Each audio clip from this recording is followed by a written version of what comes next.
En términos, déjame aceptar aquí.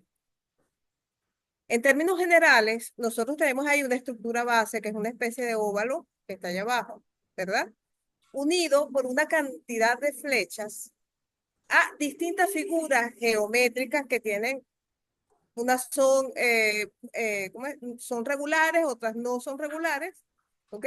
Son distintas figuras geométricas. Esto, por supuesto, es una estilización de lo que yo quiero que se entienda, que me parece que llevándolo a un concepto gráfico podemos entenderlo muchísimo mejor. Esa realidad base, ese óvalo que está allí, representa lo que se llama la realidad factual.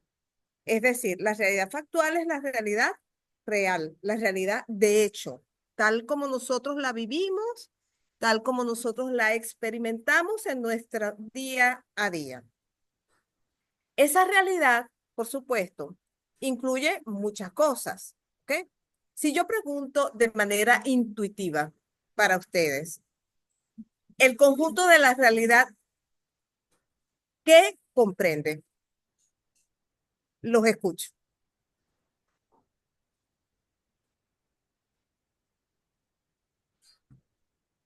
Pueden intervenir, igual pueden intervenir también por el chat.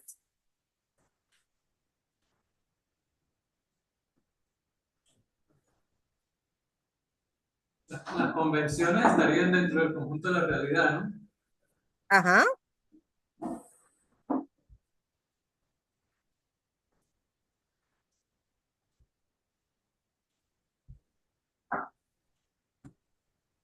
Bueno, yo diría que lo- es todo el conjunto de hechos que son comprobables, empíricos, Ajá. que vivimos cotidianamente, o sea, que se presentan y son comprobables. Y son comprobables. Por ejemplo, Bueno, una ardilla caminando en un bosque es ok, algo que tú lo ves.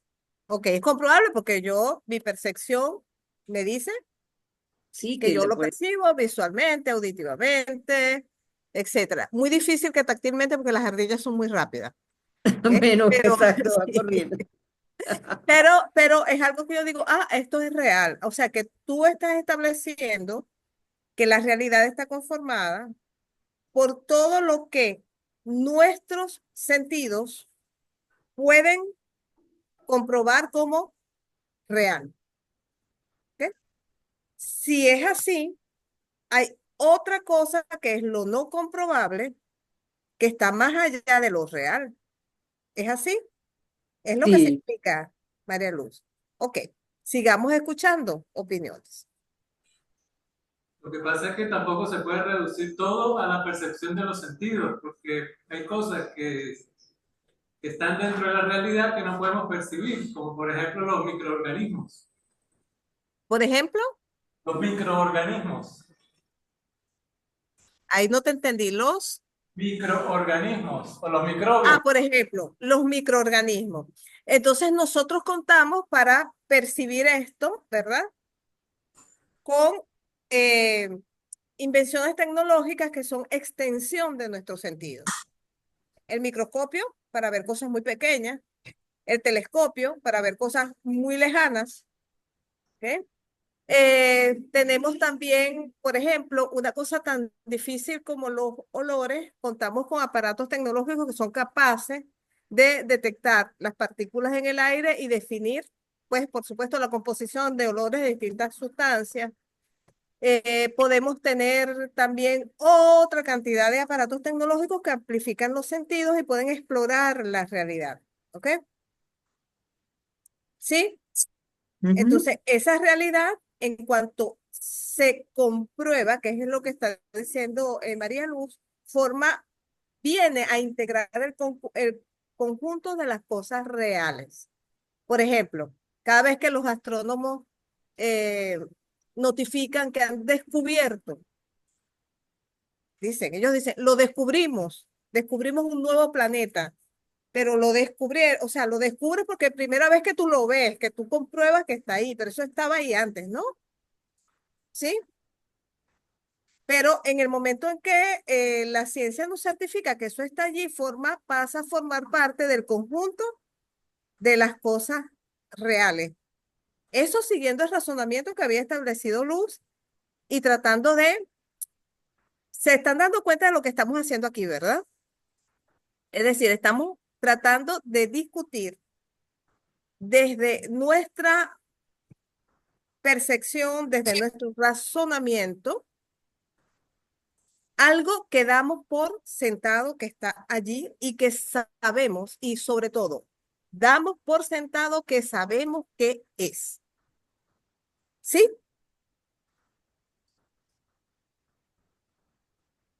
¿Van siguiendo el hilo? Sí, Ok. Entonces, estamos en eso. En esa discusión, en ese razonamiento, nosotros por supuesto que vamos a decir cosas que de repente no son del todo ciertas desde el punto de vista de la ciencia. Vamos a expresar también intuiciones, pero hay una cosa eh, simple que se desprende de esa primera percepción. Si la realidad es lo comprobable, por ejemplo, ¿qué queda con cosas como las emociones, por ejemplo, los pensamientos? Digo, ok, un pensamiento lo manifiesto a través del habla, de la escritura, pero en tanto ese pensamiento existe dentro de mí y mi percepción sola es certificación de que algo existe.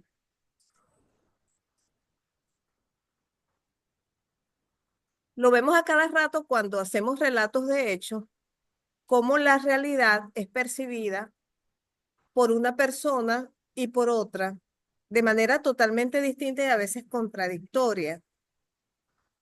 Personas que asisten a los mismos eventos no pueden dar fe de las mismas cosas, ¿no? Entonces uno comienza a ver que no es tan simple comprobar lo real.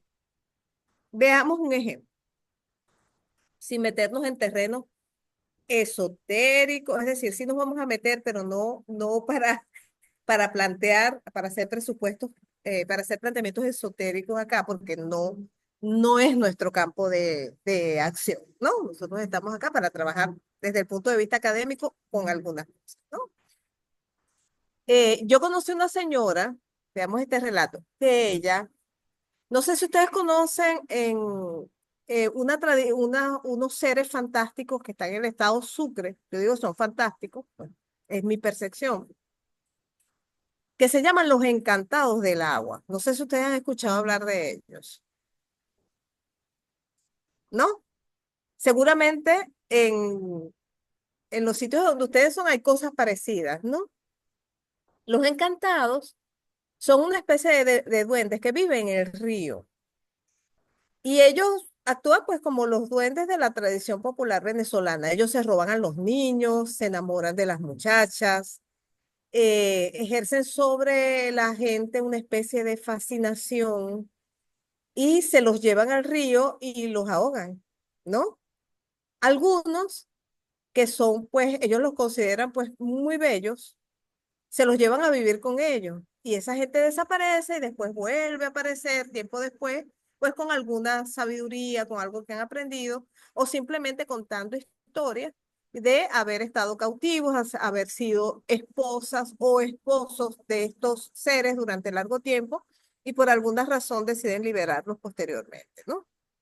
Estas son historias de acá. Yo conocí a una señora, que tal vez una de las señoras más honestas que yo he conocido en mi vida, que se llamaba Juana. Una señora muy, muy ética.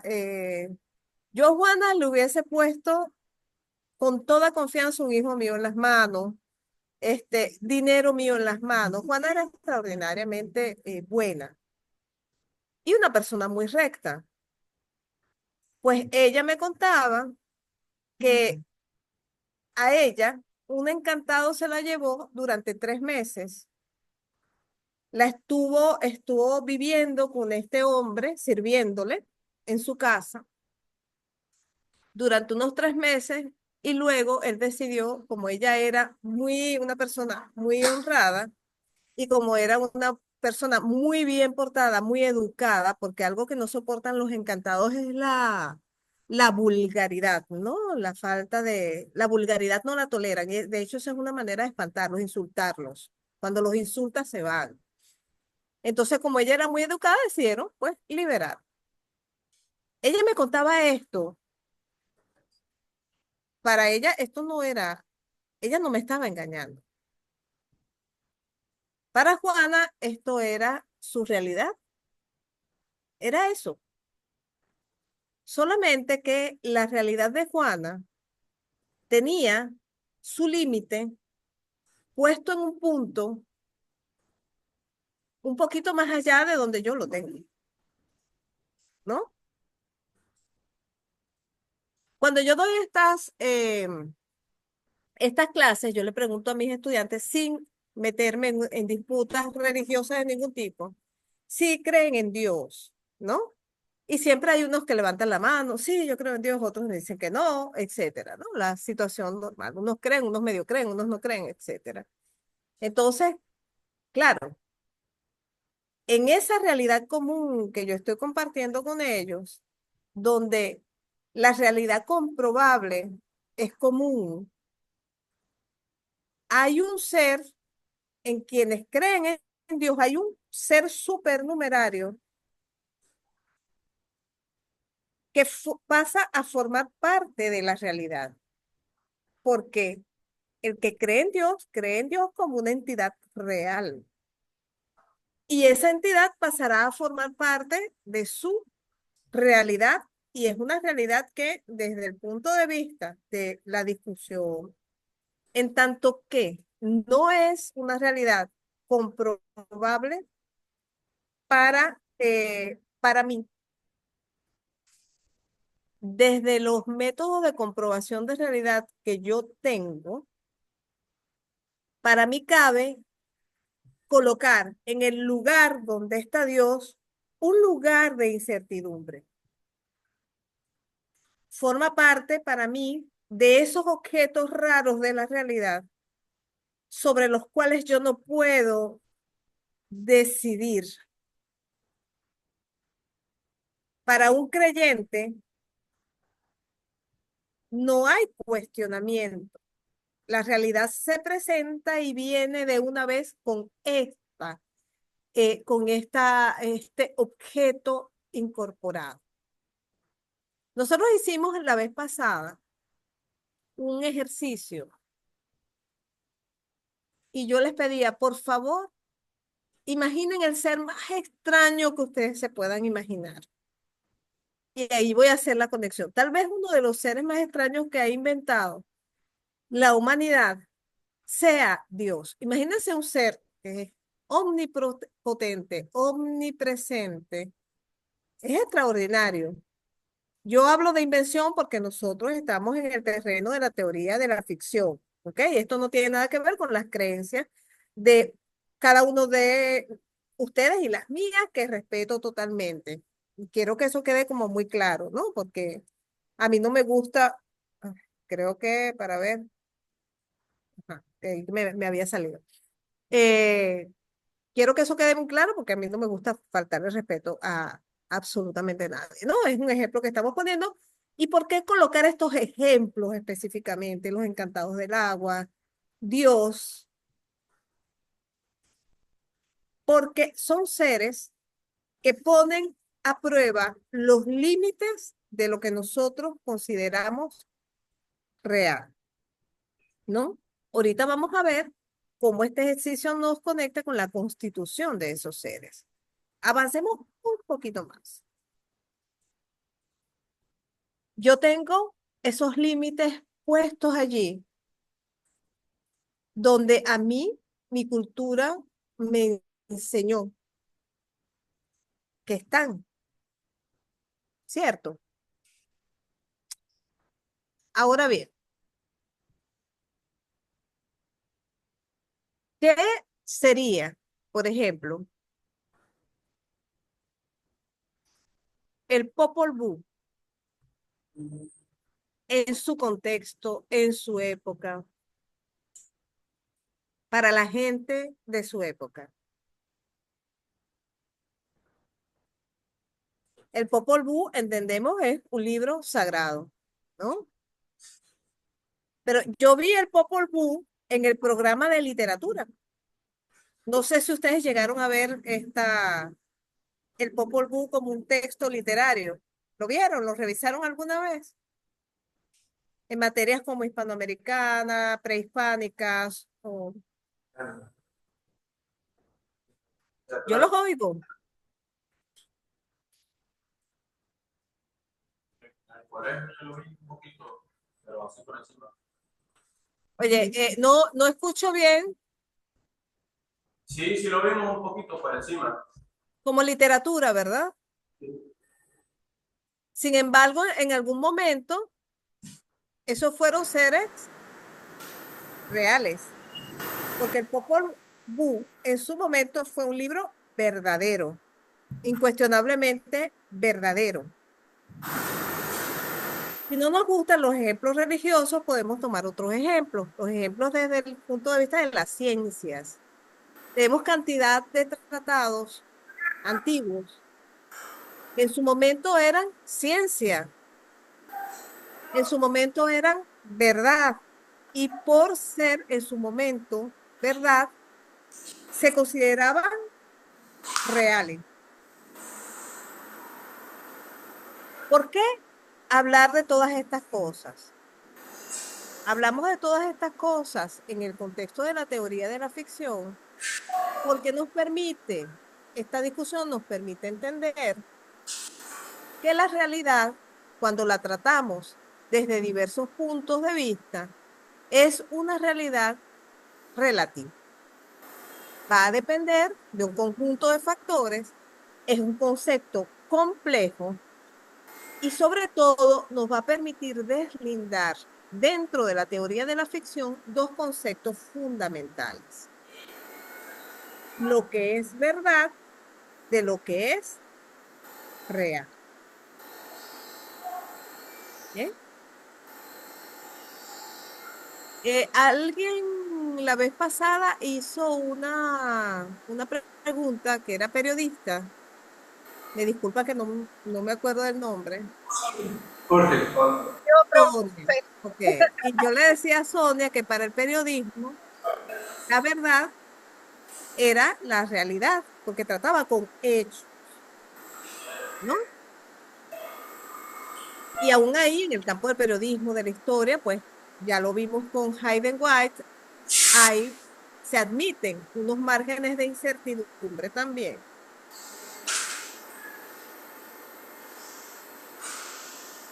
Pongamos por caso el Quijote, otro ser extraordinario.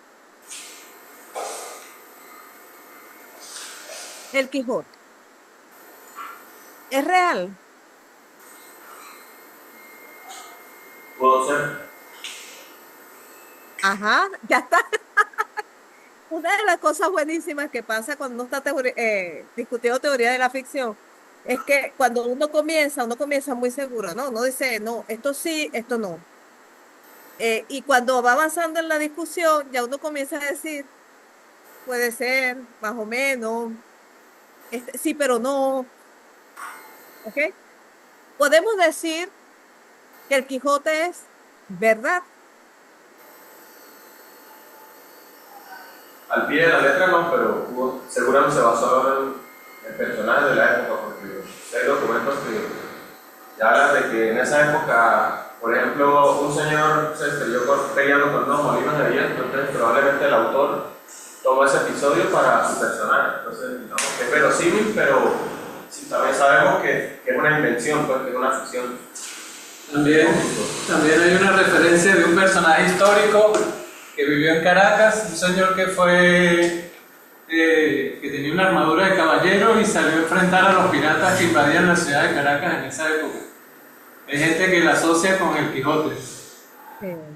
Sí, sí, ok. Efectivamente, es decir, ya tú introdujiste un concepto que para nosotros va a ser súper importante, que es el concepto de lo verosímil. ¿Ok? Lo verosímil para nosotros también es una construcción. ¿En qué se basa lo verosímil? Lo verosímil es parecido a la verdad y parte de la misma, no vamos a hablar de confusión, porque yo no creo que en su base haya habido una confusión, sino una falta de distinción, un uso menos deslindado, podría ser la palabra, de los conceptos de realidad y verdad. Entonces decíamos, lo verosímil se parece a la verdad, dando a entender o queriendo entender que se parece a lo real, ¿no? Ya vimos con una pequeña discusión que no es tan fácil, que nosotros vamos a tener zonas de incertidumbre y a veces de altísima incertidumbre en los cuales, en las cuales nuestra percepción de las cosas es realmente indecidible. Esos van a ser los terrenos problemáticos. Afortunadamente, la ficción suele ser un poquito más clara que algunas de estas zonas. Lo verosímil, entendido así entonces, es parecido a lo real, o parecido a la verdad, o parecido a esa realidad que nosotros consideramos verdadera. Disculpe que se me cayeron unos papeles aquí.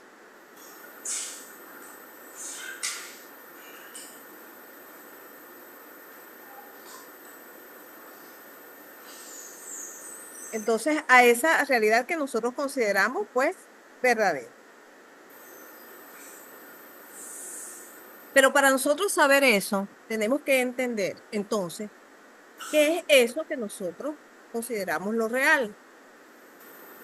Por ejemplo, la conciencia, ¿dónde estaría ubicada?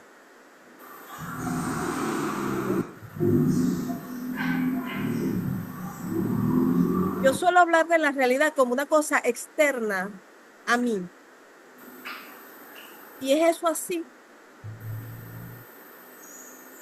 Y si la conciencia está incluida en nuestra realidad, ¿dónde incluimos una cosa como el alma, por ejemplo? ¿No? Esa es otra pregunta bien interesante. Sí. ¿Y el pensamiento es parte de la realidad o es una cosa externa a lo real que la construye? Todas esas preguntas están ahí. ¿Son preguntas para filósofos? Sí. Los filósofos han tenido larguísimas discusiones sobre el asunto. Para nosotros es un asunto de representación.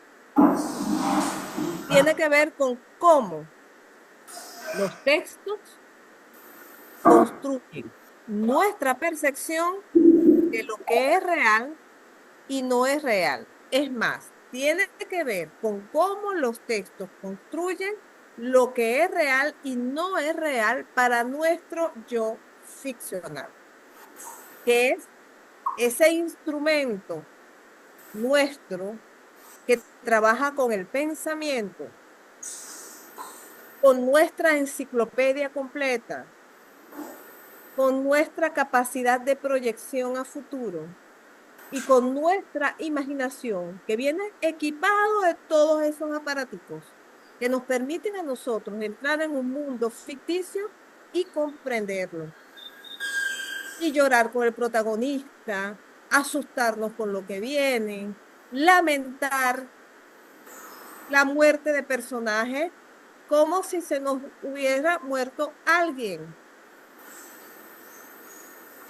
A veces disolver esa línea. ¿Ustedes vieron Juego de Tronos?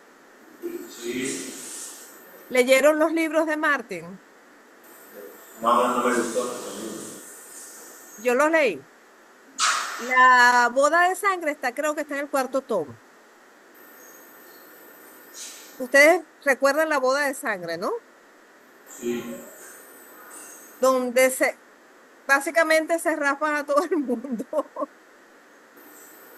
y matan a todos, matan a todos. Cuando yo leí ese capítulo en el libro, yo me acuerdo que yo tiré el libro contra la pared y yo dije, este hombre no respeta nada. Esa fue mi reacción. Y después me di cuenta y dije, adiós, pero, o sea, ¿por qué? ¿Por qué si esto es una ficción? O sea, ¿por qué mi reacción tan virulenta? Y por qué sobre todo, yo pensé, no respeta nada. Porque la ficción se juega y tiene unos juegos, y son unos juegos convencionales. Eso forma parte del concepto de lo verosímil que yo manejo cuando me enfrento a una obra. Cuando a mí me rompen ese sistema de convenciones y referencias que hace esta verosimilitud y me obliga a adaptar otros modelos de verosimilitud en medio de una traba, yo lo siento como una especie de violencia, mi yo ficcional, que me obliga a cambiar el modelo. Es decir, tú me vas a obligar a cambiar el modelo con el que yo he funcionado para meterme en esta cosa incómoda que yo no encuentro con cómo lidiar. Ese es el fenómeno de enfrentamiento a la ficción. Y por supuesto, como hemos visto muchas veces, solamente lo percibimos cuando se violan los límites. Pero una vez que se violan esos límites y nosotros examinamos el asunto, comenzamos a ver que la construcción de la ficción es un asunto absolutamente humano. ¿Ustedes me oyen? Sí. Porque me dice algo aquí como que se ha cerrado la ficción, la sesión, debo ingresar de nuevo. Yo estoy aquí, no he cerrado nada. Bueno, si dejan de escucharme, bueno, ya me daré cuenta en algún momento. Entonces, esos elementos forman parte de todo lo que nosotros estamos lidiando con esos niños. Cuando yo les pedía que hicieran el ejercicio, ¿verdad? Ustedes me dijeron que un ser como tal, en general citaron seres que ya estaban inventados, ¿no? ¿Ok? Vamos a hacer otro pequeño ejercicio para ayudar a fijar estos conceptos. Yo sé que en principio cuando uno entra a discutir los elementos de la teoría de la ficción, como es una realidad tan compleja, suena como que a uno le estuvieran disparando muchas cosas al mismo tiempo. No se desesperen. Todo esto va a agarrar forma, ¿ok? En un momento todo esto va a tener forma para ustedes. Pensemos en los años 40 del siglo XX, ¿ok? Ubíquense en esa época. Vamos a ubicarnos en,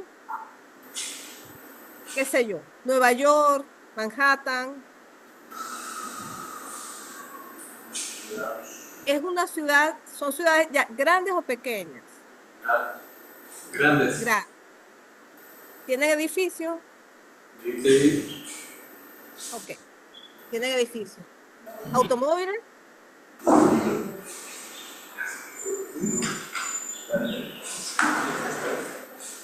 ¿Automóviles? ¿Hay automóviles? Sí, ya la hora. Ok. ¿Cómo se viste la gente? Con traje. ¿Ah? ¿Cómo se viste? Con traje y sombrero. Sombrero, traje. En los años 40 tal vez hubo una de las modas más elegantes que se puede ver, ¿verdad? La gente se vestía con traje, sombrero, las mujeres con vestidos bellísimos, de chaqueta también, etcétera. Había un código de vestimenta pues bastante formal, ¿no? Exacto, de compadritos, son vestidos. Porque ¿Cómo? esos trajes, esa vestimenta formal, es la misma que usaban, por ejemplo, los tangueros 10 años antes en Argentina, o los gangsters italianos también. También. Ahí nosotros vamos a estamos poniendo en estos sitios una cantidad de elementos y podemos seguramente, por las referencias que tenemos de la fotografía, del cine, recrearlos en nuestra cabeza de una manera bastante escenográfica, ¿no? Ustedes saben lo que nosotros no ponemos ahí. Cuando yo le digo años 40, Nueva York, años 40, nosotros nunca vamos a poner en ese sitio, nunca vamos a poner a Superman ahí. ¿Verdad que no? No No. es, no es nuestro primer impulso colocar a Superman ahí. ¿Quién colocaría a un ser como Superman que nació más o menos, creo que por ahí, en los años 40, que nace el cómic? Un especialista de la imaginación. Sí, quienes hacen películas, quienes pintan cuadros, quienes componen música, quienes escriben también, son especialistas de la imaginación. Son personas especializadas en construir arquitecturas imaginarias que funcionan como mundos. Son especialistas en pincelarlas, en darles rasgos, los rasgos suficientes para que nosotros imaginemos esas realidades como completas. Muy seguramente, la Nueva York de los años 40, que me imagino yo, no es la misma que se está imaginando Camilo o que se está imaginando Sonia, ¿eh? O que se está imaginando María Luz. Nosotros sabemos que es así, no es la misma, pero ¿por qué? Tenemos diferentes referencias. ¿Por qué será eso? Una cuestión generacional. Hablen más duro, puede ser. Que por una cuestión generacional puede ser también. ¿Ok? Influyen elementos generacionales. ¿Ok? Ninguno de nosotros habitó esa época. No, fueron películas. ¿Cómo hemos accedido a ella? Ajá, a través de películas, cuadros, fotografía, Libros. descripciones de textos, documentos sociológicos. Es decir, hemos accedido allí mediante una enciclopedia, mediante un conjunto de referencias. ¿Qué pasa cuando un texto coloca una referencia refiriéndose a esa época que yo no identifico con mi enciclopedia? Por ejemplo, Por ejemplo, me dice que las personas, por ejemplo, se vestían con jeans botancha, para citar un elemento de los que ya nosotros identificamos como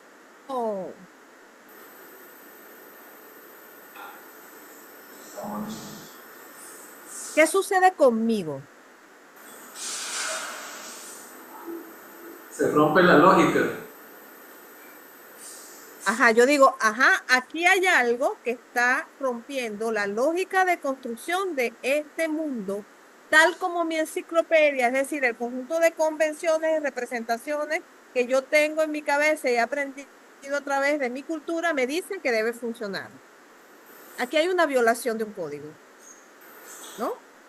Entonces yo digo, se rompe el sistema de referencias y digo, esto no es verosímil. ¿Cuándo un elemento violatorio pasa a ser verosímil para un mundo? Cuando funciona dentro de los límites de lo que uno intuye como real, ¿no? Como se parece a lo que es real. Pero, Cuando hay suficientes argumentos que tratan de posicionarlo en ese contexto. Por ejemplo, ¿qué? con los superhéroes. La mayoría de los superhéroes son totalmente inverosímiles, pero los creadores y los guionistas hacen una argumentación para tratar de explicar por qué eso puede ser posible en nuestra realidad. ¿Qué? Ahí vemos que hay unos elementos que permiten la verosimilización de un elemento que rompe la lógica de lo que nosotros entendemos como matriz primaria. Siempre y siempre Nosotros vamos a partir de una matriz primaria. ¿Cuál es esa matriz primaria? La realidad real y factual. Ese es el modelo. Ese es el modelo primario con el cual yo voy a medir absolutamente todo lo que se me plantea en el terreno ficcional. Lo voy a medir si se parece o no al conjunto de referencias externas al texto. Entonces yo digo, esto se parece mucho a lo real, esto se parece muy poco a lo real. Pero ¿qué pasa con el funcionamiento interno del mundo? Cuando la lógica se rompe, entonces es que yo me doy muchísima cuenta de que hay una lógica que seguir. Y que este elemento está rompiendo esa lógica y por lo tanto me coloca en ese mismo instante en que es percibido dentro de ese mundo en un lugar de incertidumbre, donde los caminos de la ficción se ramifican hacia las posibilidades. ¿Cuáles posibilidades tengo yo? A la mano, desde unas muy burdas como el tipo se equivocó. Que de paso parece sumamente inverosímil que alguien se equivoque con una cosa así, ¿no? Hasta yo estoy ante un tipo de ficción que va a cometer violaciones de este tipo, violaciones al código. ¿Cómo se verosimiliza dentro del sistema de referencias de ese mundo, no el externo, el interno, un elemento así? Cuando hay otras proposiciones dentro de ese mundo que funcionan de manera similar y me pueden explicar y justificar la presencia de esa violación dentro del mundo que yo estoy manejando. Y pensemos en el ejemplo maravilloso que es, y lo voy a pronunciar a lo mejor muy mal, Shrek. ¿La vieron? Sí. Ok. Esta película construye todo su universo en base a la violación de los códigos. Y de los códigos que nosotros conocemos muy bien, los códigos de los cuentos de hadas.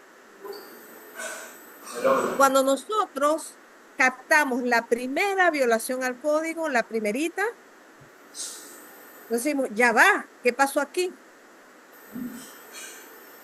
El cuento no funciona así. Pero, una cosa, yo percibo ahí, yo percibo ahí que en parte también la lógica es que es como precisamente hacer una sátira del cuento de hadas, porque precisamente esa violación de todos los principios es como en respuesta a los estereotipos planteados en los cuentos de hadas. La norma es la violación. ¿Vas a decir algo? ¿Alguien levantó la mano? No, saludando al profesor. Ok. La norma en ese mundo es la violación de los códigos típicos del cuento de hadas y la introducción de referencias anacrónicas. Por ejemplo, cuando la princesa hace este movimiento particular que nosotros reconocemos en Matrix, nosotros nos reímos porque entendemos que en el tiempo mítico, ese tiempo sin tiempo de los cuentos de hadas, el tiempo feérico, eso no cabe, eso pertenece a otro tiempo y está metido allí. El efecto entonces es humorístico y paródico. Recordemos un poco, por aquí hace un comentario, ahorita lo voy a aclarar en el chat. Recordemos un poco lo que significa la parodia. La parodia era aquello que hacía el bufón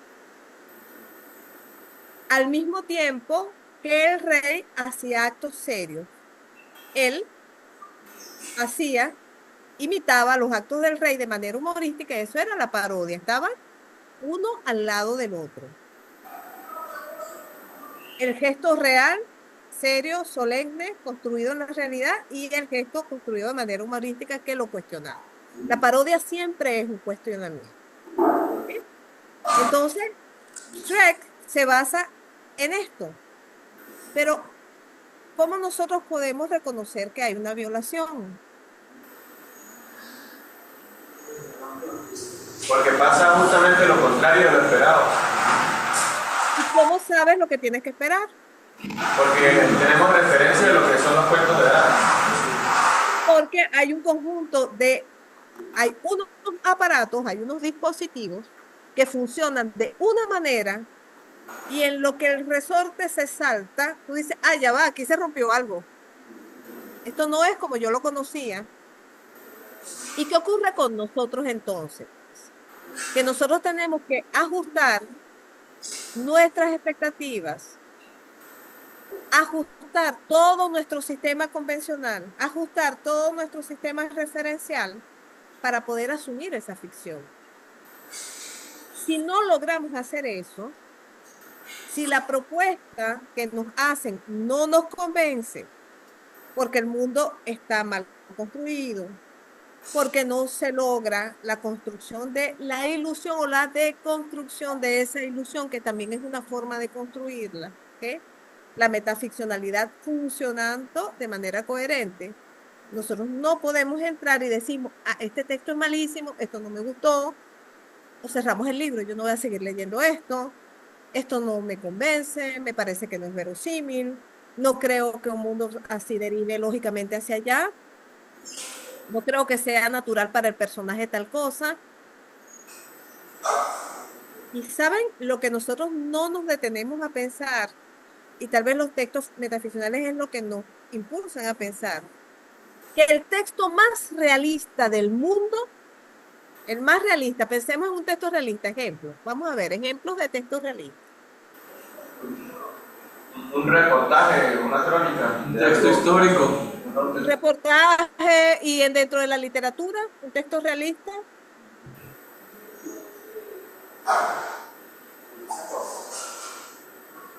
Dentro de la literatura, recuerden que estamos tratando con el tema literario. Dentro de la literatura, Sí, algo del siglo XIX.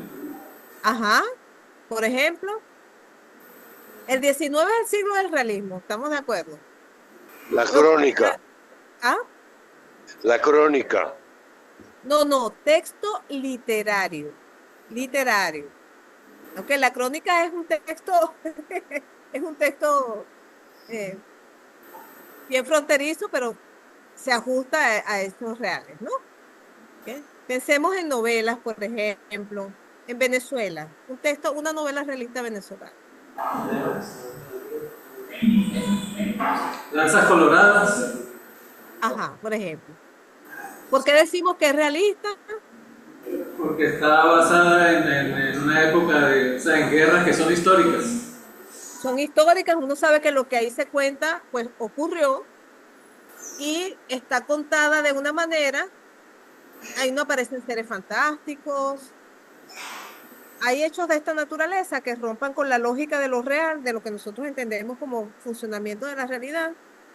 No hay, no existe eso allí. Y nosotros decimos, esa es una novela realista. ¿Ok? Hay unas novelas que entran en el realismo, a los cuales nosotros le podemos de repente hacer algún tipo de cuestionamiento, pero cuando las analizas, sí, siguen los códigos realistas, como por ejemplo las novelas de Dostoyevsky, ¿no? Que es realismo, pero y tú dices, caramba, pero esos tipos se mesan los cabellos, viven gritando, o sea, es una cosa tan exagerada, pero ahí no hay, más allá de delirios por fe y estas cosas, no son textos fantásticos, no hay ruptura de la lógica de lo real. Pero Shrek, Continuidad de los Parques, los textos de Borges, Ana Karenina, Doña Bárbara, lanzas coloradas, eh, todas son igualmente ficticias. Todas son ficciones. Sí, es como que unos libros, aunque ambos sean verosímiles, hay unos que uno sabe ya desde el principio que es una ficción, algo inventado, y lo otro podría ser algo más que busca reflejar exactamente la realidad. Podría ser. Es que creo que también habría que distinguir en los géneros que abarca la ficción. Por ejemplo, en el caso de Shrek, es bastante evidente que es el género fantástico y dentro del género fantástico la fantasía específicamente. Ajá. Como que hay distintos tipos de ficciones. Como que hay distintos tipos de ficciones y como que unas ficciones se parecen más a la realidad que otras. Exacto. Porque si bien, por ejemplo, Doña Bárbara, tú puedes decir que hay personajes históricos que se afirma que son en los cuales se basa la escritura de la novela. Y eso ha sido estudiado. Pajarote, de hecho, existió. La figura que representa a Doña Bárbara también hay una historia de la existencia real de la mujer que da vida al personaje, ¿no? Sí, pero Doña Bárbara en sí misma, la historia de Doña Bárbara es una ficción. Solamente que sus códigos de representación son bastante realistas. Es tan ficticia Doña Bárbara, o hablemos de cualquiera de las otras novelas emblemáticas del realismo, que tenemos en Balzac, por ejemplo, ¿no? Y lo que vamos a encontrar es que los mecanismos de la ficción están funcionando allí exactamente de la misma manera que en los cuentos fantásticos. Ambos son ficciones, pero sus códigos de representación y los problemas que tratan son problemas diferentes. ¿Ustedes han visto películas en las cuales se dice, esta película está basada en hechos reales? Se han suprimido los nombres de los protagonistas para respetar. Han visto, ¿no? Ese tipo de películas, ¿no? Sí. ¿Por qué se aclara? Para que tenga, Ajá. ¿Cuándo son necesarias las aclaratorias? para que sea más verosímil, será más creíble que la ficción. No, porque si es una historia real y funciona como la realidad, no va a ser más verosímil porque tú digas, esto se basó en hechos reales. Y hay libros que dicen lo contrario, ¿no? Yo recuerdo haber leído una novela donde al final de la novela dice, y todos estos personajes no existieron y estas historias son totalmente inventadas. Sí. Ajá. ¿Por qué la aclaratoria? Pues yo diría que es como un guiño, precisamente de esta discusión que estamos teniendo. Lo predispone a Ahí hay algo de guiño, hay algo de humor. El hecho de que te lo pongan al final inhabilita la aclaratoria como aclaratoria, porque una aclaratoria se hace antes, También puede ser para atrapar el... ¿cierto? Entonces, cuando una aclaratoria que se debe hacer antes para que tenga el carácter de aclaratoria, para que aclare algo, debe estar al principio, no al final, ¿cierto? ¿Estamos de acuerdo ahí? Sí.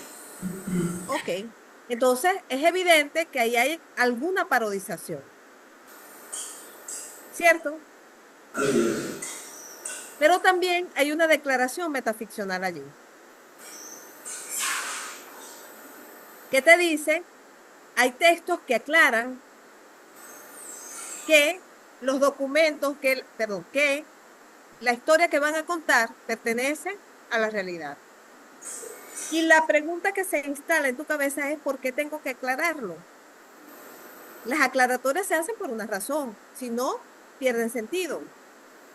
Yo aclaro algo cuando necesito poner al tanto, en aviso a alguien, y ese es el sentido de la aclaratoria, cuando yo pongo en aviso a alguien de que algo no va a estar como normalmente debe estar. Y ese algo que no va a estar normalmente como debe estar es el hecho de que esto es real. Entonces, ¿qué es lo que estoy diciendo? Que las historias literarias son por definición ficcionales. Pero esta vez, como una excepción, yo estoy contando un hecho que es real, una historia que es real y necesito aclararlo. Necesito que ese lector entre a mi texto, entre a ese documento que va a ser literario y va a tener una dosis de ficcionalidad, ajustando sus lentes del yo de ficción a aquí hay cosas que se pueden documentar en la realidad y que están apuntando a una realidad real. Y este narrador quiere que yo me fije en eso. Otra vez, es la violación la que parece indicar que tienes que pensar de una manera diferente a la convencional. Es decir, la violación del código llevándote al pensamiento y a la reflexión sobre la convención.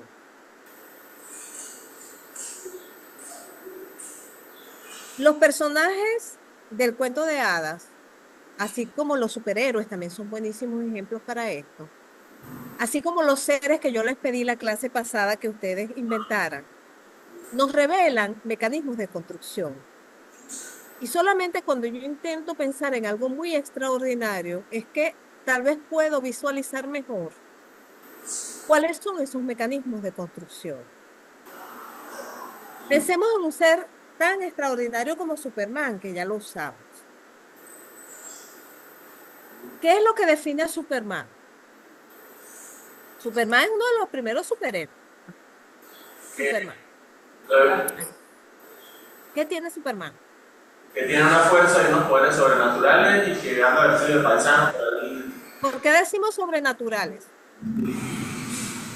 Porque es totalmente inverosímil. Por ejemplo, es el hombre de acero y sin embargo vuela, lo cual es totalmente contradictorio. ¿Ok? Vamos a ver. Es un hombre, y le decían el hombre de acero porque era muy fuerte. Era tan fuerte como el acero. No porque fuera tan pesado como el acero. Era tan fuerte como el acero. De todas maneras, Superman, fuera de acero no, siempre iba a pesar lo que pesaba, ¿no? Ese es como el dilema de si tengo una bola, si tengo un kilo de plomo, un kilo de algodón, ¿cuál pesa más, no? Ajá, diga. José Ángel, te escuchamos. Recuerdo, recuerdo todavía cuando empezaba la serie y decía, arriba en el cielo, no es un ave, no es un Es avión, un avión, es Superman. Superman. ¿Verdad? Entonces nos marca completamente un punto aparte de la realidad que abre la puerta a un mundo posible, a una serie de cosas que pueden suceder en ese mundo que nos está presentando. Ok, excelente. ¿Y ustedes saben por qué Superman vuela? ¿Por qué no? Tal vez por qué nosotros o por qué la mente humana pudo concebir un ser que volara, un humano que volara. Ajá. Pero Porque es los que no es pájaros humano. vuelan, los aviones vuelan. Pero es que Superman es extraterrestre. Uno le da un argumento Él viene del planeta Krypton. ¿De dónde nació el avión? ¿Por qué los hombres comenzaron a pensar o comienzan a pensar, yo voy a ir por el aire, Porque como los pájaros? desean volar. Y Superman tiene Vieron a la super nave volar. fuerza. Tiene superpoderes. Superman tiene super fuerza, pero los humanos tienen fuerza. Tiene visión de rayos X. Es que él no es humano, nuevamente. Él es un No, claro, kryptoniano. es cierto, no es humano, es un No es superhéroe. película. Pero lo que queremos marcar aquí realmente es que siendo un superhéroe y siendo un ser extraordinario, no es tan extraordinario. ¿En qué sentido? Superman todo es una amplificación de las facultades humanas. Fíjese, su visión, pero los hombres ven, ¿no? Su superfuerza, pero los hombres tienen fuerza. Vuela, sí vuela, pero los hombres no vuelan. Es decir, ahí tenemos la contradicción, ¿no? Cuando nosotros comenzamos a reflexionar sobre la forma en que funcionan los seres fantásticos, nos empezamos a dar cuenta que en su base hay un conjunto de características de la realidad que han sido modificadas, que han sido combinadas para producir aquello que a nosotros nos asombra. Tal vez hay imaginaciones más fértiles que terminan produciendo seres que son tan extraños que realmente nos cuesta pescar la referencia primaria. No sé si ustedes han leído estos cuentos de hadas donde va una aguja, un perchero y un atizador, van por el campo y se encuentran a... ¿Han leído estos cuentos de hadas que son bastante absurdos, rayan en el absurdo? Si no han leído, busquen porque son muy divertidos, ¿no? Profe, Pero, ajá, diga. traigo a colación, por ejemplo, el caso de Ray Bradbury. Ray Bradbury, cuando nos Ajá. cuenta el libro del estilo, pasa, no sé, 7 páginas narrando lo que ve a través de una ventana. Sí. Pero cuando nos habla de los mundos posibles de la ciencia ficción, nos crea otra realidad que como coinciden con elementos de nuestra realidad, lo hace posible, a pesar de que haya elementos que no suceden en nuestra realidad. Pero ese es el acuerdo previo, ¿verdad? Nos pusimos antes de acuerdo de que nos íbamos a creer el cuento, ¿sí? ¿Verdad? Ahí Ese es el funciona la acuerdo magia previo. de la ciencia ficción. Pero además del acuerdo previo, José Ángel, hay una cosa muy importante allí, que es que por más extraño que sea ese mundo, está acudiendo a unas referencias primarias que yo puedo identificar y a unas convenciones que yo puedo identificar para poder llegar a comprender ese mundo. Porque si nosotros fuésemos visitados ahorita mismo por un ser extraterrestre, venidos de unas dimensiones del espacio-tiempo absolutamente diferentes de las nuestras, e irrumpiera acá, muy probablemente nosotros no pudiéramos ni percibirlo. Porque nuestros sentidos y nuestro cerebro percibe el mundo de una forma y en unas coordenadas temporoespaciales particulares. Nuestro cerebro está hecho para lidiar con la realidad de cierta forma y esa realidad está construida de una manera. Ajá, profesora.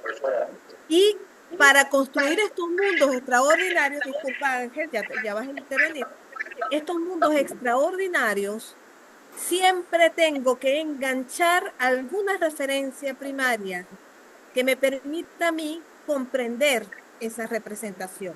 Te escuchamos, José Ángel.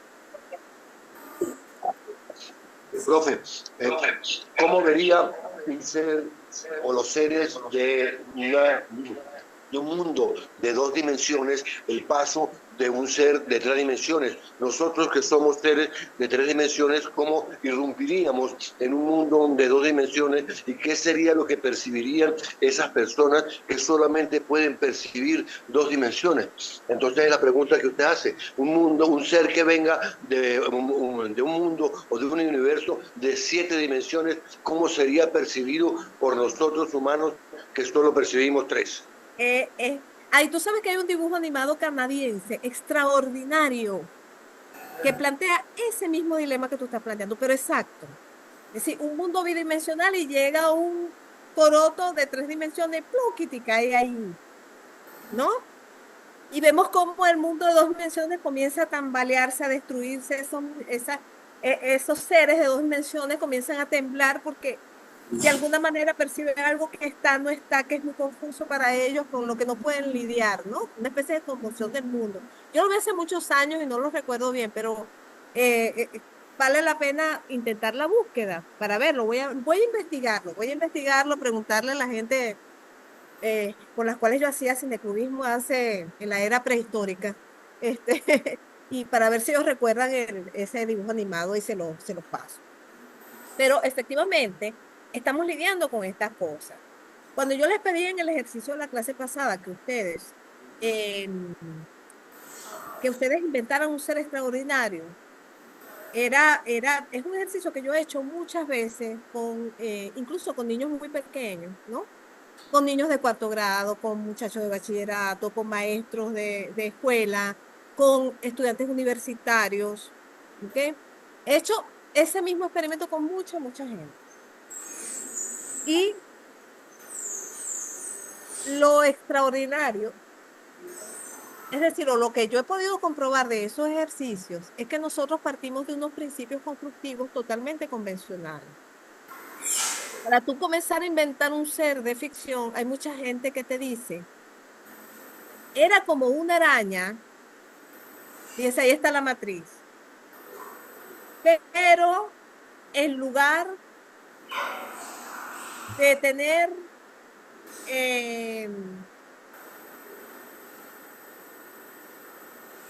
ya se me olvidó, los insectos son los que tienen, las arañas tienen 8 patas, ¿no? Sí, en lugar de tener 8, son los arácnidos tienen 8 patas. En lugar de tener 8 patas, tenía 8 cuchillas alrededor del cuerpo.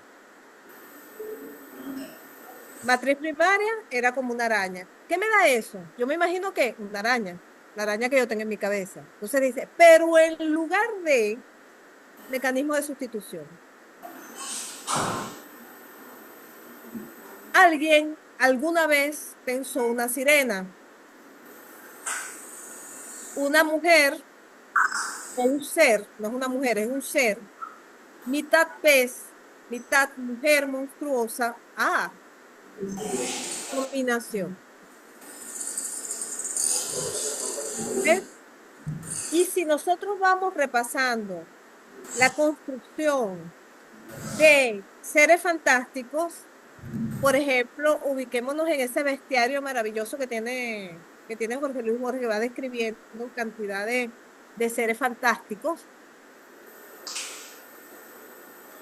Nosotros vamos a encontrar básicamente los mecanismos que ya la retórica tiene bien identificados.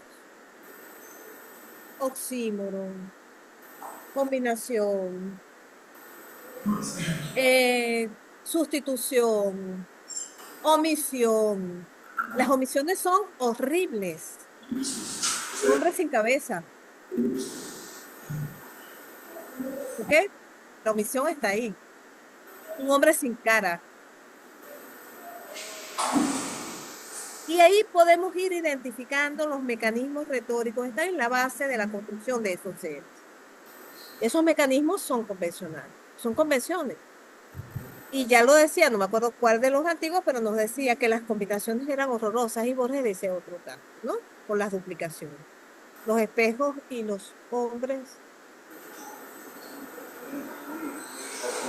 La cópula y los espejos son horribles porque duplican el número de los hombres, algo así. ¿Ok? Entonces, estamos aquí. Pasemos a la siguiente diapositiva.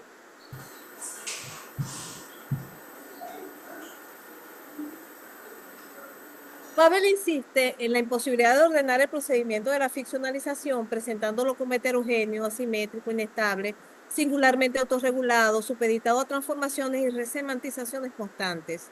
Además de esta coincidencia de valoración, es posible ver en las reflexiones de Babel la contrapartida sociopragmática de la propuesta de él. Esas características, asimétrico, inestable, singularmente autorregulado, esas describen el mundo de ficción. Avancemos en las diapositivas para llegar a donde queremos llegar. Okay. De esto es que hemos estado hablando hasta ahorita, ¿cierto? Vean las flechas. Sí. Las flechas, ¿a dónde apuntan? Empecemos con las flechas que parten de el plano R, que es el plano de la realidad. ¿Hacia dónde apuntan? Se fuera de la realidad. Hacia arriba. No hay ninguna apuntando hacia abajo, ¿cierto? ¿Ok? Porque los mundos salientes, los mundos ficcionales son estructuras salientes. Estructuras cuyas referencias están en el mundo factual y se construyen por encima de este mundo, tomando rasgos, parcialidades, referencias. Tienen muy diversas formas y nosotros desde el mundo real podemos acceder a ellas con nuestro yo ficcional, pero no ocurre al revés. Aquellos textos que plantean que ese paso de un mundo ficticio al mundo real es posible, son textos metaficcionales, ¿no? Que nos colocan en esa situación para reflexionar sobre precisamente esa circunstancia. Vean que esos mundos tienen distintas formas y hay flechas que van de un mundo a otro y de ese otro al mundo primario, que se conectan como mundos ficcionales. Los cuentos de hadas se conectan entre sí, pero no se conectan la totalidad de los cuentos de hadas, sino Shrek no fuera una parodia. Nosotros sabemos que el mundo donde existe Cenicienta no es el mismo mundo donde está el ogro. Y hay cuentos de hadas que tienen ogro, y hay cuentos de hadas que tendrán a Cenicienta, y tendrán dragones, tendrán príncipes. Pero no todos los cuentos de hadas son iguales, y su límite con los mundos míticos de las tradiciones, de la tradición celta, de diversas tradiciones europeas, ¿cuáles son los límites entre ellos? Esas cosas también. Podemos de un cuento de hadas a otro. Aquí hay una madrastra que es una bruja y aquí hay una bruja. Esos mundos se conectan. Pero también comparten zonas, pero también dejan de compartir zonas de existencia. Tenemos mundos que serán mutuamente accesibles, es decir, de uno a otro yo puedo pasar, pero tendremos mundos que no son accesibles entre sí.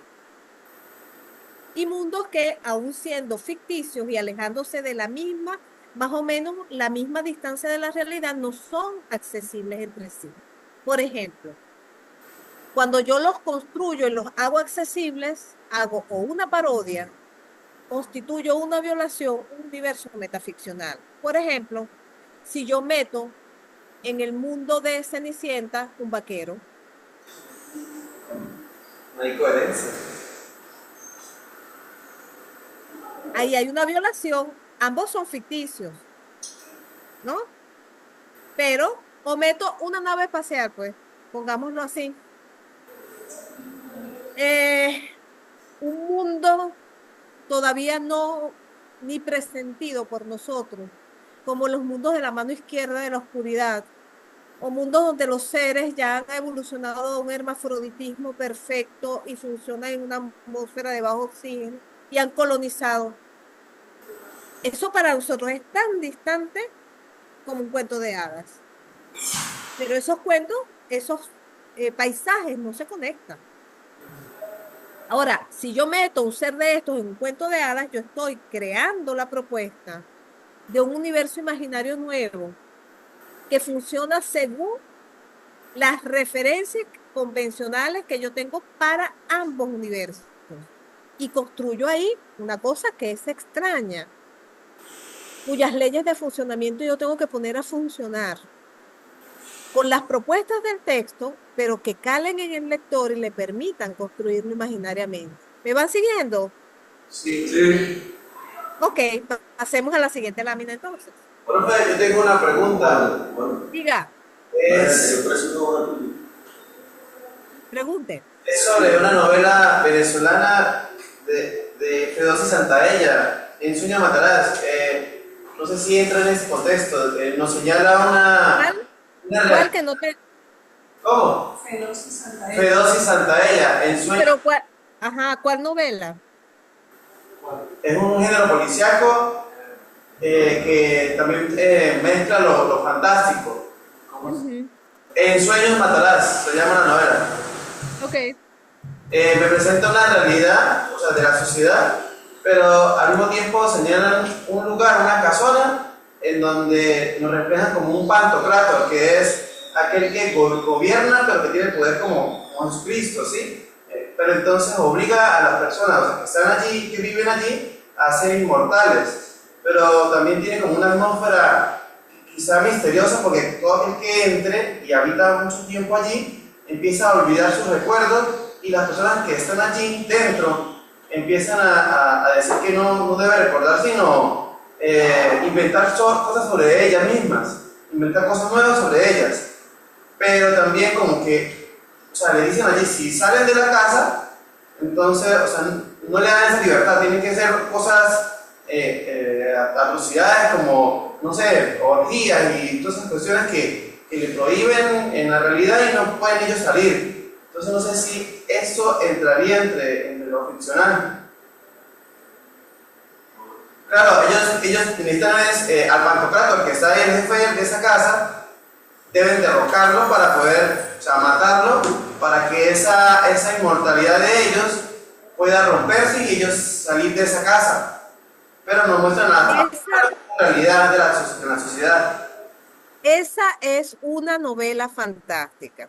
Sí. Repito, vamos a establecer unos presupuestos de entrada de terminología, de vocabulario y de uso.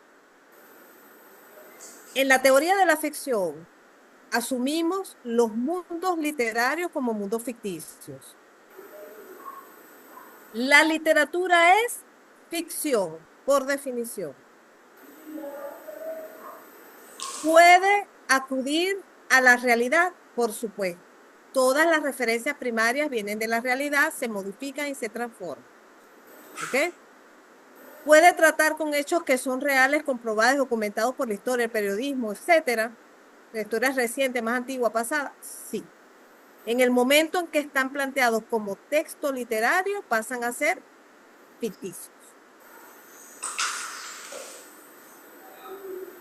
Hay ficciones que se apegan mucho a la realidad, casi como el mapa de Borges del cuento.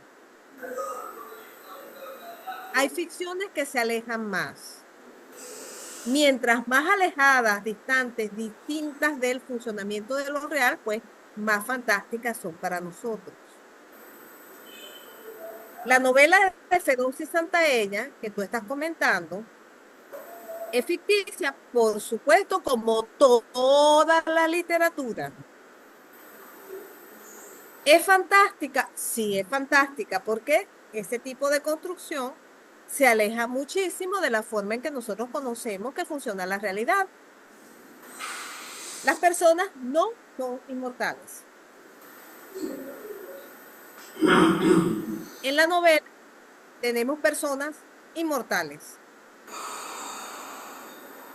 ¿Es ficticio? Sí. ¿Es fantástico? Sí. ¿Viola el código de funcionamiento de la realidad que nosotros conocemos? Sí. ¿Ok? Pero ¿cómo reconocemos que viola un código? Porque conocemos la convención. Si no conociéramos la convención, no pudiéramos identificar la violación. Yo solamente puedo concebir un ser inmortal porque sé, conozco, en mi realidad, yo certifico que los seres humanos son finitos y mortales. Si no existiera en mi enciclopedia algo como la mortalidad, yo no podría identificar la inmortalidad. Así como no podemos escuchar el sonido si no hay silencio. O no podríamos entender el silencio si no hubiera sonido. Y puedo entender que un sonido está alto porque conozco el concepto perceptivo de sonido bajo. ¿Y cómo mido yo el sonido bajo en mi umbral de audición? ¿Vamos cogiéndole el truco? Sí. ¿Ok? Entonces es importante no confundir ficcional con fantástico. No son lo mismo. Son cosas muy diferentes. Lo fantástico es un género y un tipo de construcción. La ficción es una condición. Esa condición se expresa en los textos, en esa parte semántica de los textos que es el mundo construido. Y tiene formas de funcionamiento, y tiene reglas de funcionamiento, y tiene lógica de funcionamiento. Y su lógica nos va a venir a nosotros dictada por las convenciones que conocemos y por el funcionamiento, el acoplamiento de los sistemas de referencia internos y externos que funcionan allí. ¿Ok? Esto tal vez todavía suene abstracto. Vayamos a la práctica. Si no leemos cuentos, si no experimentamos esto en los cuentos, no vamos a conseguir entenderlo del todo. Tenemos ahí un anillo de Moebius. ¿Ustedes conocen esa figura? Sí. ¿Ok? Sí, señora. Sabes que a mí, yo soy oriental, ¿no? Y entonces cuando me dicen algo como sí, señora, para mí suena extrañísimo. Bien, ¿en qué consiste un anillo de Moebius? Es una cosa realmente fascinante porque es muy simple, ¿no?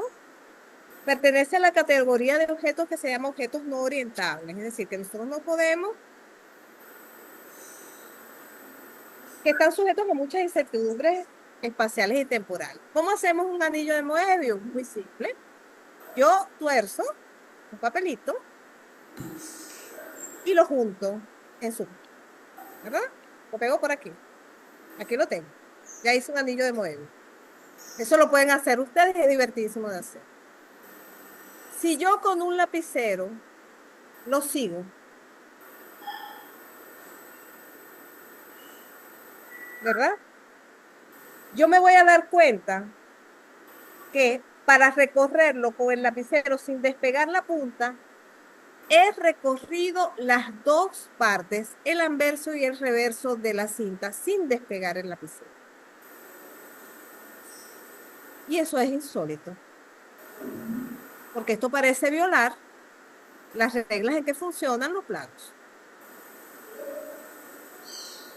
Quedémonos con esa imagen en la cabeza, ¿verdad? Y vayamos a continuidad de los parques. Los escucho. Ustedes leyeron el cuento. ¿Cómo les fue con el cuento? Cuéntenme qué cuenta ese cuento. Primero, para nosotros saber de qué estamos hablando, primero tenemos que saber qué es lo que allí se cuenta. Eso es lo básico. ¿Qué se cuenta? Los escucho. Es la planificación de un asesinato. Ajá. ¿Qué ocurre en el cuento? ¿Cuál es la historia?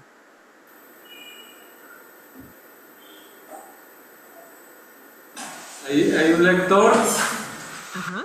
está fascinado con una historia y la historia habla de una pareja que está planeando un asesinato y al final esa pareja, el asesinato que está planeando es el del lector. O sea, Ok. es como una ficción dentro de otra ficción, se parece un poco al cuadro de Magritte que nos mostró en la clase anterior. Son dos ficciones que se encuentran, está la ficción del lector y está la ficción de los personajes que están leyendo, y llega un punto en el que esas dos ficciones chocan, o se hacen una... ¿Cuál es la justificación que tú le darías al título del cuento? Porque funciona justamente como una cinta de Moebius, o sea, la tira de papel vienen a ser los parques. Entonces el parque que tiene el lector, el que ve a través de la ventana, donde hay unos robles, que no es el mismo parque donde están los amantes planeando el asesinato, al parecer esos parques se conectan y terminan funcionando como esa cinta de Moebius. Ok. Se llama continuidad de los parques, ¿verdad? Porque son dos parques que continúan. Al principio, nosotros tenemos un lector que está en una habitación, ¿verdad? Él ha ido al pueblo a arreglar unos asuntos de negocio, pero él está pensando constantemente en esa novela que él quiere leer porque lo tiene enganchado. Él se sienta en su sillón de terciopelo verde con los cigarrillos a la mano, viendo, ¿verdad?, hacia la ventana que da al Parque de los Robles, ¿no? De espaldas a la puerta, porque no quiere ser interrumpido, no quiere ni ver la puerta para no estar pendiente de quién puede entrar o no. Él comienza a leer su novela. En la novela, una pareja de amantes está planificando el asesinato del esposo de la mujer. Se reúnen en la cabaña del Parque de los Robles. En esa cabaña repasan otra vez el plan, la mujer le cuenta a él, le vuelve a refrescar los datos. No va a haber nadie en la primera habitación, los perros no van a ladrar, nadie en la segunda, en la tercera está el estudio, ahí estará el tipo. ¿Ok? El amante se va con el cuchillo en el pecho, entibiándose el cuchillo escondido, pues, supongo, bajo la ropa. La mujer agarra por un sendero contrario. El hombre entra a la casa, efectivamente, como la mujer le ha dicho, nadie en la primera habitación, nadie en la segunda, luego el estudio, y ya está el hombre sentado en un sillón de terciopelo verde leyendo una novela, mirando hacia el Parque de los Robles. Eso exactamente es lo que el cuento cuenta.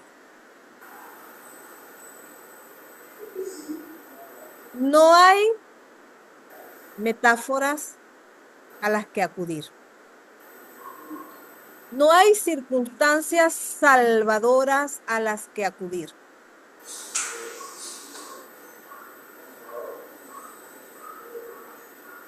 Nadie está soñando.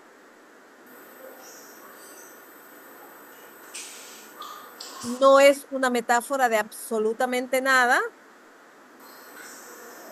Entonces, el lector, desarmado frente a esto, dice, entonces, ¿qué hago yo con esto? Porque este texto funciona como la realidad, como la conocemos. No. No. Sin embargo, las descripciones que se hacen son totalmente realistas. Es decir, un tipo que tiene una hacienda, que arregla negocios, hay una silla, hay un libro, estoy leyendo una novela, pero en un punto esta estructura hace clic porque está enlazando dos cosas que en mi realidad y en mi cultura me han enseñado que no se tocan, que es el límite entre el universo de algo que yo leo y la realidad dentro de la cual yo estoy leyendo. El efecto es un poco el de la reduplicación de los espejos, porque así como yo veo a un lector que ha sido o quiere ser, va a ser atacado por el personaje de la novela que lee, igualmente yo leo a ver si viene alguien detrás de mí. Porque se ha planteado una cosa interesantísima y es que la línea entre la realidad y la ficción ha sido planteada como una línea porosa, rota, discontinua, en crisis. Aquí dice Ailedif, la continuidad de los parques se convierte en un espejo de la existencia donde los límites entre lo real y lo imaginario se desdibujan, dejando al lector en un estado de asombro y contemplación. ¿Okay? Eso podría describir el cuento y se parece mucho también a lo que me contaba Juana. ¿Se acuerdan el ejemplo del principio?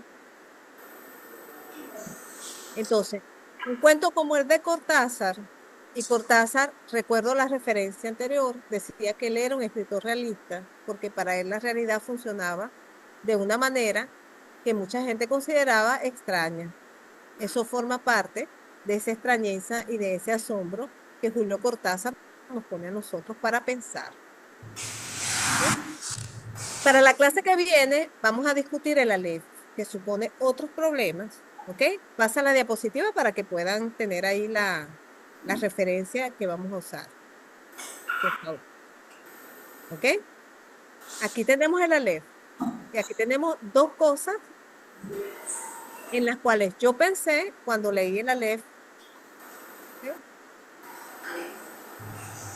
Entonces, Se los dejo allí para que como imágenes sugestivas para el final de esta clase. Ya tenemos que cerrar. ¿Ok? Si hay alguna pregunta final, Profe, un comentario. también se puede, como referencia de la ley, el ojo de Dios. También. El Aleph ha sido leído así también, como una representación de Dios, ha sido leído como una representación del universo, como una metáfora de la literatura. Lo cierto es que el Aleph es un terreno fecundo para discutir muchos fenómenos de la ficción, porque revela muchísimos de los mecanismos que nosotros usamos para construirlas. ¿Ok? Ah, no, gracias a ustedes, de verdad. Estoy viendo aquí. Gracias a ustedes. Yo espero, y se los dejo como porque una preocupación mía, ¿no? A veces estas cosas parecen como muy abstractas y parecen muy llenas de detalles, pero la ganancia cuando uno llega, insiste en ellas para dominarlas es enorme. Yo creo que sí. Y quiero que con ese acto de fe vengan a la próxima clase. Pero ayudando a la fe leyendo el cuento. Muchísimas gracias. Gracias.